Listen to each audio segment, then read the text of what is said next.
one of them was incorrect, but it was done. By Rabbi Yitzchak Nafcha. Rabbi Yitzchak Nafcha has a very interesting question. Kaimetz, if someone does kamitza, ma'o shiyate connected b'shirayim. You know that you need two things here to offer to be able to eat the rest of the mincha. You need to offer the kaimetz, and you need to also offer the frankincense, the levina it's called. Let's say he divides his mincha in half. He says that the kaimetz is going to permit this half of the mincha, and the levina is going to permit this half of the mincha. So, mishra shari, eklushi miklash. How does it work? Does it work in quantitatively, that I can sort of designate which half it's going to? Does it permit half of the mincha to be eaten? Or is it qualitatively permitting half of it? It's qualitatively half, and then qualitatively the other half would go from the levina. Now, Aliba Deman. The question is, according to whom is he asking this? Yeah, Aliba de Reb Meir. Now, the opinion of Reb Meir, he holds mefaglin b'chatzi amater. The question was, if someone has thoughts of pigel, that he's going to eat it outside the allotted time, he's going to offer it outside. I can't say offer. He's going to eat it outside the allotted time. So you have to.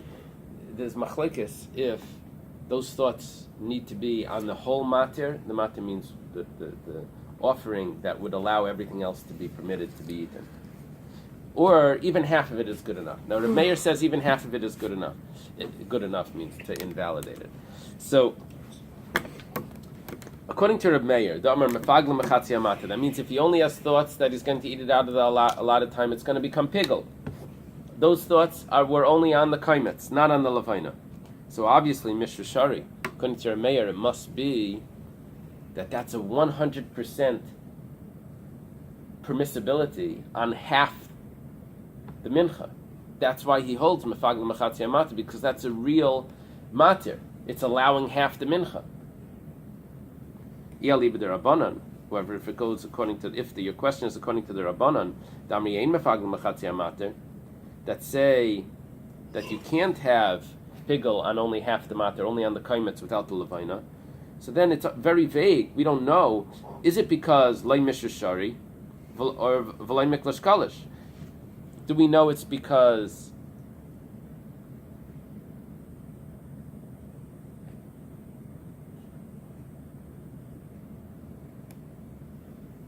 we don't know? We don't know why half the matir is not going to work.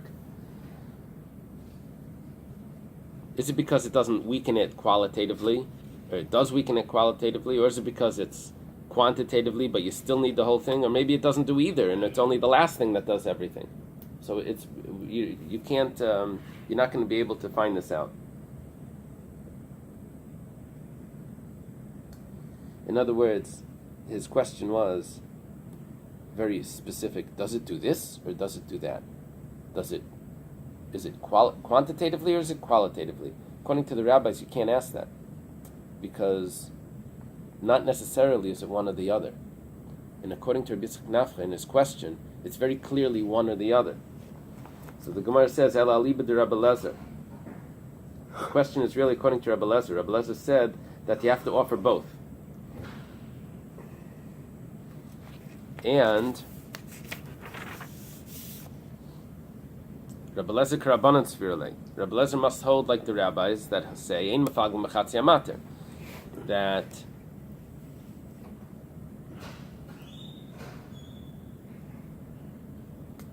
pigel doesn't work with half the mater. And like we said before, the rabbis, we can't ask this question because according to the rabbis, we don't know which way it is.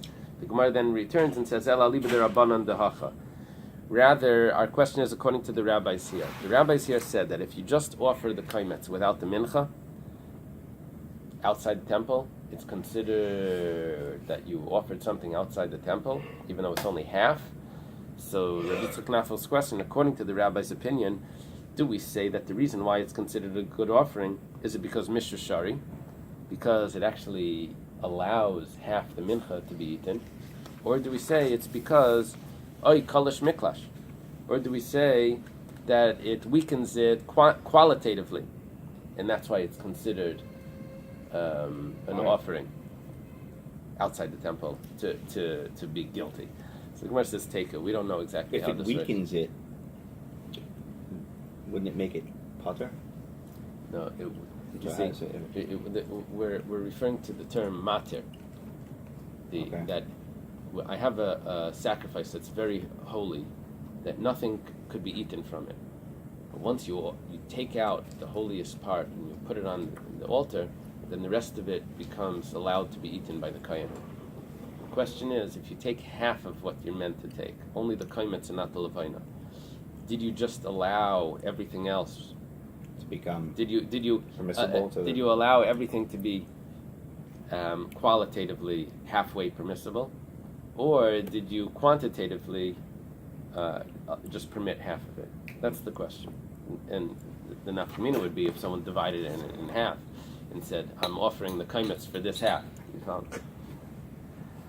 Okay. And Gemara concludes with a teku. The Mishnah says, "Hazar miktas dam b'chutz chayev." Someone offers, someone sprinkles the blood of a sacrifice outside the temple. And we're talking about even sacrifices that are offered in the sanctuary. And the rule is that normally sacrifices that are out of the sanctuary and that are on the outer altar, even one offering, one sprinkling of blood is good enough for the sacrifice. You're supposed to do 4, you're supposed to do 2 that are 4, or whatever, but one of them would have worked. We're saying even the sacrifice that go inside the sanctuary, those special sacrifices, that over there, if you're missing one, the whole sacrifice is invalid. We're saying that if someone offers from those sacrifices that would have been invalid in the temple because you only offered one of them, you didn't offer all of them, so you're still chayiv. You said that, I'm sorry, but you're talking about the bifnim. You're not talking about the outside sacrifices. I'm sorry, the outside. We're not only talking about mizbeach, the inside mizbeach. Those sacrifices you that use are for offered, terms. yes, but Yes. certain sacrifices, the blood is sprinkled there and it's sprinkled on the pareichas, right? So those sacrifices, if you're missing one sacrifice, if you're missing one sprinkling of blood, the whole sacrifice is invalid. What does it say in Ezra Makaiman that if you didn't do one of them, it's invalid. Yeah, la yatsa. Yeah. So Kevis or something. Yeah. Anyway, yeah. So here we're saying that even those sacrifices, but if it's done outside the temple, then you're chayiv, just one. You know, inside the temple, that would not be a valid sacrifice. Inside, if you just did one, if you did it correctly, it wouldn't be valid because you didn't do all of them. Right. But outside the temple, it's considered guilt. You have the guilt of offering the sacrifice outside the temple. That's interesting. Right. And now here, Rabbi Lezer Aimer, Afa menasech me'achag b'chag b'chutz is chayiv. Seems to sort of like switch his opinion.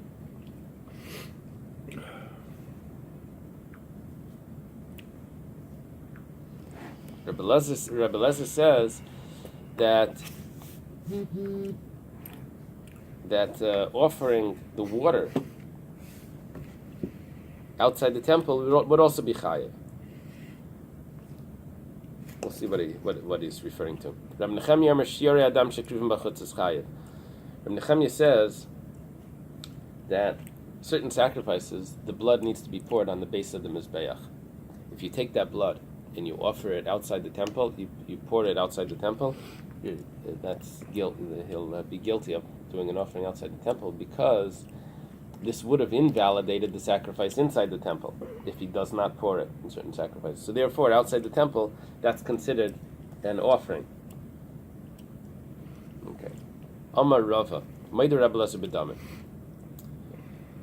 Rabbi Lezer always said that if you didn't do the whole thing outside the temple, then you didn't commit the crime. It has to be complete. The real crime needs to be 100%. Comes along Rabbi Lezer here, is expounded upon by Rava, that says that Rebbe Lezer admits that by sprinkling of the blood, it does not need to be complete. One sprinkling is enough to be guilty of offering this outside the temple. The Tanya Rebbe Lezer, Reb Shimon Aimrim, Mimakim Shepasak Umaschel. Let's say the Kohen Gadol is in the middle of the service on Yom Kippur and the animal dies, or the blood spills, or whatever it is. Whatever he was up to in the service, you bring another animal and you continue from there. That means that the ones that he did beforehand are valid. That means that each sprinkling is considered something.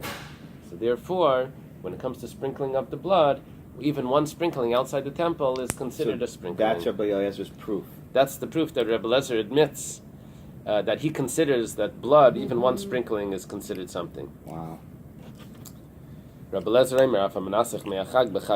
even someone that pours the water outside the temple on Sukkot is a violation.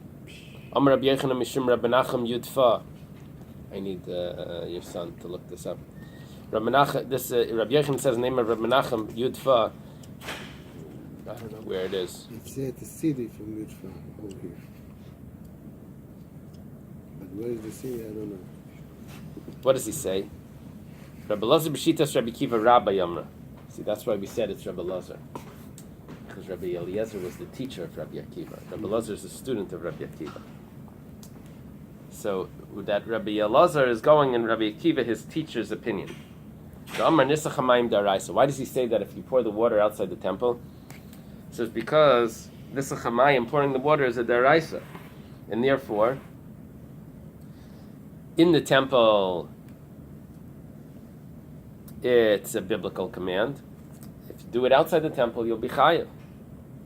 Tanya Rabbi Kiva says, "Untzachea and its libations, b'shnei nisuchim hakasav medaber." The yud in there makes it plural. That there's two of them. Echad nisach hamayim, v'echad nisach hayayin. Eli, we're looking up the place Yudfa. This Yud, probably Judpa. I don't know, Yudfa, Rabbi Nachum Yudfa. Or he says it comes from Yudafest, Rashi says. What is it called? Udafest? Yudfas. Sounds like Budapest. Yudfat. Yudfat.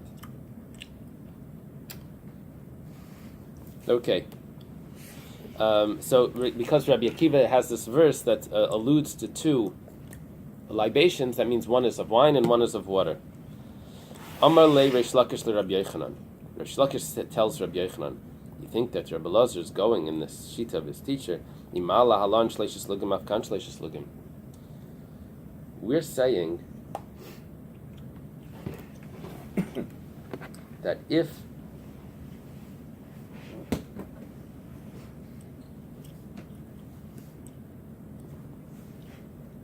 Rabbi Elazar holds that it's biblical. That Rabbi Elazar holds like Rabbi Akiva that says the pouring of the water on Sukkot is a biblical command, that it needs to be poured inside the temple. Therefore, if you pour it outside the temple, that's considered an offering outside. So Rabbi Reish Lakish says, if that's the case, that it's biblical, then just as the wine needs to be 3 lugim of wine, so too the water would need to be 3 lugim. And if you pour anything less, then it won't be a prohibition. But Rabbi Elazar doesn't say that it needs to be 3 lugim. Even less than 3 lugim, it appears that Rabbi Elazar would hold that he's guilty. If you say it's biblical, then everything should be ma'akiv. Everything should be relevant.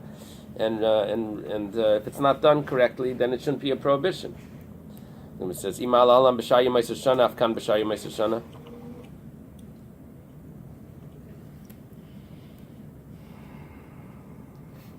He has another question. And if you're chayav on wine the whole year, so also you should be chayav on water the whole year, even though water is only done on Sukkot. And the problem is, for Rabbi Lezer b'chag ka'amar, Rabbi Lezer says that you're only chayav if you do it on Sukkot. Why should it be the whole year?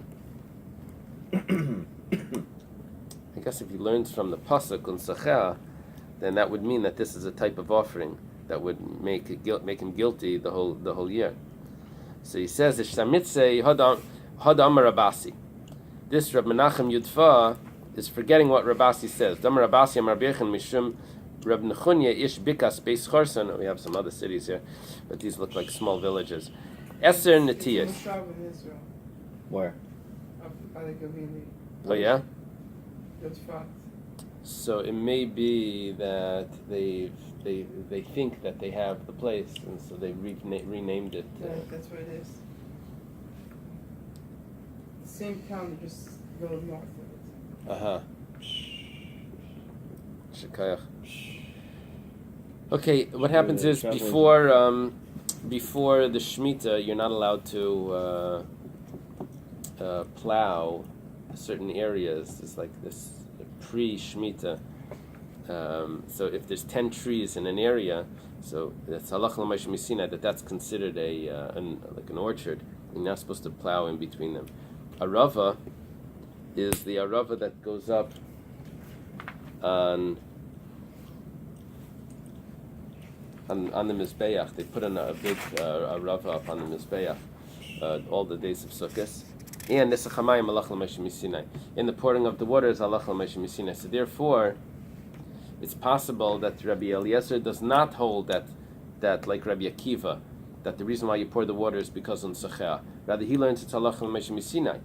It's a tradition, and now once it's a tradition, then we can say that it's not exactly the same as the wine, and therefore even less than 3 lugan would also be an obligation. And also we could say that it's only on Sukkot; it doesn't have to be the whole year. We could say what we said before. Mayim and Dam. It's two separate things. How can you two separate meanings?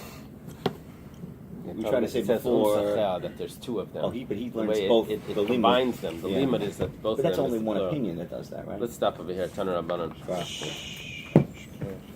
Thank you, Ellie, so much for that clarification.